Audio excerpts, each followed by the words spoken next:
American secretary state हैं और general Austin Lloyd उनके सेक्रेटरी डिफेंस हैं। वो आज टोक्यो पहुंचे जी। और टोक्यो पहुंचे यानी जापान। अच्छा, जापान जो है पिछले 60 सालों से उनका इत्तेहादी है। उन्होंने वहां से एक बड़े तवील अरसे के बाद एक ज्वाइंट स्टेटमेंट आया है जापान का और अमेरिका का, और वो आया है चाइना के बारे में, बड़ा क्लियर। हम लाते हैं टॉक शोज और अनलिमिटेड एंटरटेनमेंट सिर्फ यूट्यूब पर। अगर आपने अभी तक हमारा चैनल सब्सक्राइब नहीं किया तो अभी सब्सक्राइब करें और बेल आइकॉन को क्लिक करके हमारी लेटेस्ट वीडियोस के बारे में अपडेट जानें। दोस्तों, भारत दिन और दिन तरक्की कर रहा है। भारत आर्थिक क्षेत्र, रक्षा क्षेत्र और सूचना के क्षेत्र में काफ़ी आगे बढ़ चुका है। भारत के बढ़ते कदमों को रोकने के लिए चीन और पाकिस्तान भरसक कोशिश करते रहते हैं।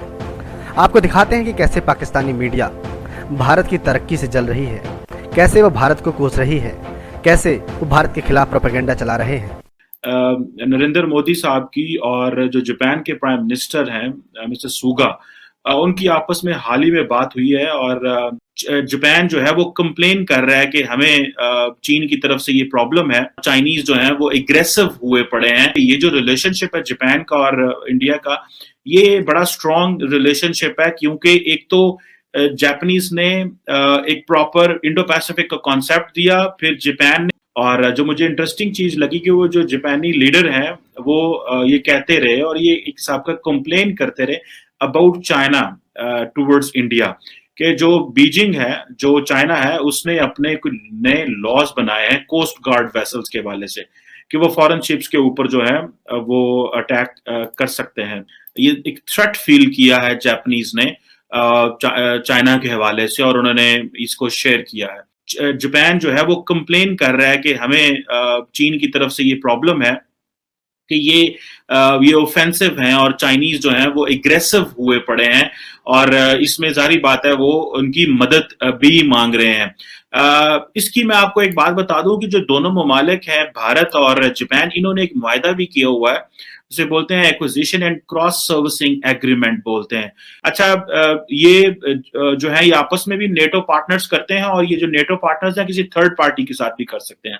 सो जापान और कोरिया ने किया हुआ है और जापान ने इंडिया के साथ ये acquisition and cross servicing agreement किया हुआ है, जो कि बहुत ज्यादा इंपॉर्टेंट है इंडिया के लिए। और मेरी अपनी पर्सनल जाती राय में आई फाइंड कि ये जो रिलेशनशिप है जापान का और इंडिया का, ये बड़ा स्ट्रॉन्ग रिलेशनशिप है, क्योंकि एक तो जापानीज ने एक प्रॉपर इंडो पैसिफिक का कॉन्सेप्ट दिया, फिर जापान ने पिछले 20 साल में बहुत बड़ी इन्वेस्टमेंट की है। तकरीबन अगर मैं आपको बताऊं कि 32-34 अरब डॉलर की इन्वेस्टमेंट पिछले 20 सालों में इन्होंने जापान ने इंडिया के अंदर की है। सो इतनी बड़ी फॉरेन डायरेक्ट इन्वेस्टमेंट आप इमेजिन कर लें कि आ रही है, तो क्या क्या आप स्केल देख लें, वो स्केल क्या हो सकता है। अमेरिकन सेक्रेटरी स्टेट हैं और जनरल ऑस्टिन लॉयड उनके सेक्रेटरी डिफेंस हैं। वो आज टोक्यो पहुंचे और टोक्यो पहुंचे यानी जापान। अच्छा, जापान जो है पिछले 60 सालों से उनका इत्तेहादी है और वो जापान गए और जापान जाने के बाद जो है उन्होंने वहां से एक बड़े तवील अरसे के बाद एक ज्वाइंट स्टेटमेंट आया है जापान का और अमेरिका का, और वो आया है चाइना के बारे में, बड़ा क्लियर। और उसमें जो अगर हम अल जजीरा को यहाँ पे कोट करें तो यूएस एंड जापान जो है decry China's collision and destabilising behaviour, ठीक है, बड़ा सख्त इनका स्टेटमेंट है और यही साउथ चाइना मॉर्निंग पोस्ट की हेडलाइन है और बाकी अखबारों की हेडलाइन है। अच्छा, लेकिन इसमें जो इंपॉर्टेंट बात है वो ये है कि एक तो देखिए जापान जो है, जापान के बाद वो साउथ कोरिया जाएंगे। जापान जो है वो और चाइना के जो मामलात हैं वो माजी में भी कोई इतने अच्छे तो नहीं रहे। तकरीबन ये तो अगर ये कहा जाए कि 1000 साल पुरानी बातें हैं और जो चीन और जापान जो है एक उनकी आपस में हिस्ट्री रही है लड़ाई की।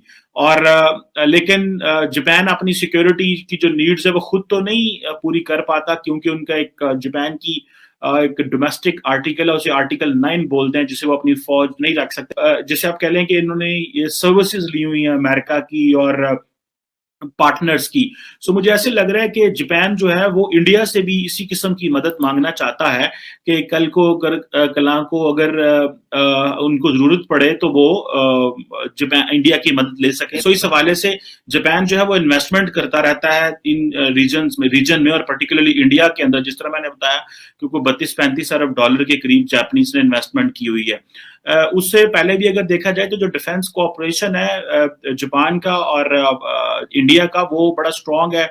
ट्राई सर्विसेज एक्सचेंज है दोनों ममालिक के दरमियान और एक इंस्टीट्यूशनलाइज्ड रिलेशनशिप है। कोस्ट गार्ड्स के दरमियान जो ताल्लुकात हैं वो भी एस्टैब्लिश हुए हैं। जैसे कि आपको पता है कि मालाबार एक्सरसाइजेस भी इन्होंने की हैं सी ऑफ जापान के अंदर, और इसके अलावा जो जितनी जापान इन्वेस्टमेंट करता है इंडिया के अंदर उतना ज्यादा जो जापान ये फील करता है कि शायद वो अपनी जो सिक्योरिटी है वो मजबूत कर पाएगा। जो कोऑपरेशन है और जो सिनर्जी है दोनों ममालिक की वो बड़ी स्ट्रांग होती जा रही है, और ये आप इमेजिन कर सकते हैं कि अगले आइंदा आने वाले कुछ दिनों में हम ये महसूस करेंगे कि ये जो कोऑर्डिनेशन और ये जो कोऑपरेशन है दोनों ममालिक का, ये सिर्फ एक आधी चीज पे नहीं रहेगा, ये अपने आप को अपने जो एरियाज हैं उसको एक्सपैंड करेंगे। जैसे कि फॉर एग्जांपल हेल्थ केयर है,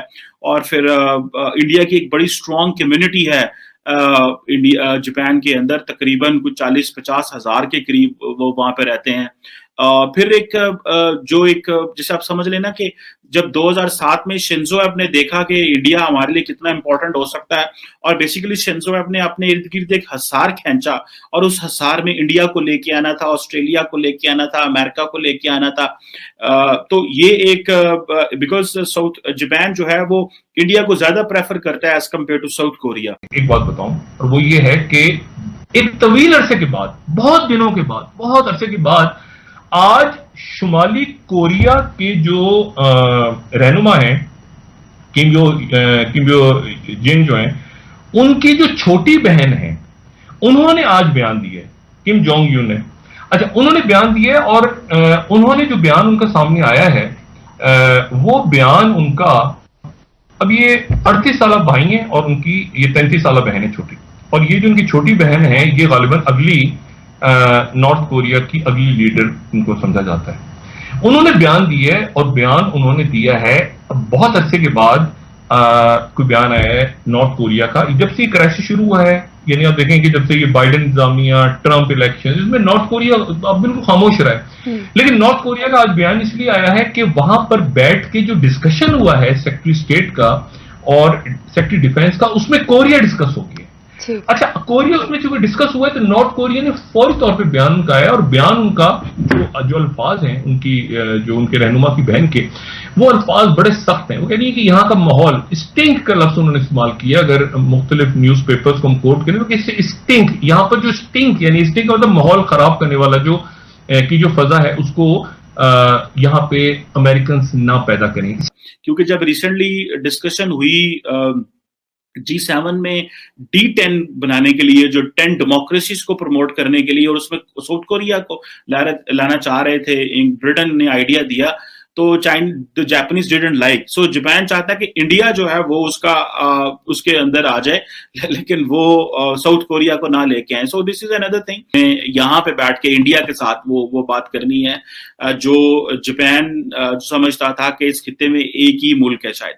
सो ये आइंदा आने वाले कुछ अरसे में ये जो स्ट्रेटेजिक पार्टनरशिप है, it is going to be further strengthening, और इसमें आप इमेजिन कर सकते हैं कि ये रिलेशनशिप इतना मजबूत हो चुका है कि जो जापानीज हैं वो चाइना की कंप्लेंट्स इंडिया के सामने कर रहे हैं। So I find it very strong relationship, and I personally find it के ये चाइना के लिए ग्रोइंग जो है वो चैलेंज बनता जा रहा है। जितने ज्यादा एक ग्रुप ऑफ कंट्रीज इकट्ठे होते जा रहे हैं, it will be difficult for the Chinese to make their position comfortable in the region, because एक समझे कि पूरी दुनिया ही जो चीन के मुकाबले में इकट्ठी होती जा रही है। देखा आपने कैसे पाकिस्तानी मीडिया अपनी सरकार के जिहादीपन और उसके पागलपन को भूलकर भारत को नसीहत दे रही है, कैसे पाकिस्तानी मीडिया भारत के खिलाफ प्रोपेगेंडा चला रही है। दोस्तों ये थी आज की वीडियो। आई होप आपको ये वीडियो पसंद आया होगा। दोस्तों अगर आप हमारे चैनल पर नए हैं और आपने हमारा चैनल अभी तक सब्सक्राइब नहीं किया है तो जरूर सब्सक्राइब कर लीजिए, क्योंकि हम पाकिस्तानी मीडिया की भारत के खिलाफ की गई प्रोपेगेंडा वीडियोस लाते रहते हैं और आपको भारत के बारे में भी नई नई जानकारियां देते रहते हैं। तो प्लीज़ इसे लाइक कीजिए, शेयर कीजिए, सब्सक्राइब करना ना भूलिए हमारे चैनल EFCDZ को। पाकिस्तान के बारे में कमेंट्स करते रहिए और हम मिलते हैं अगली वीडियो में। जय हिंद, वंदे मातरम।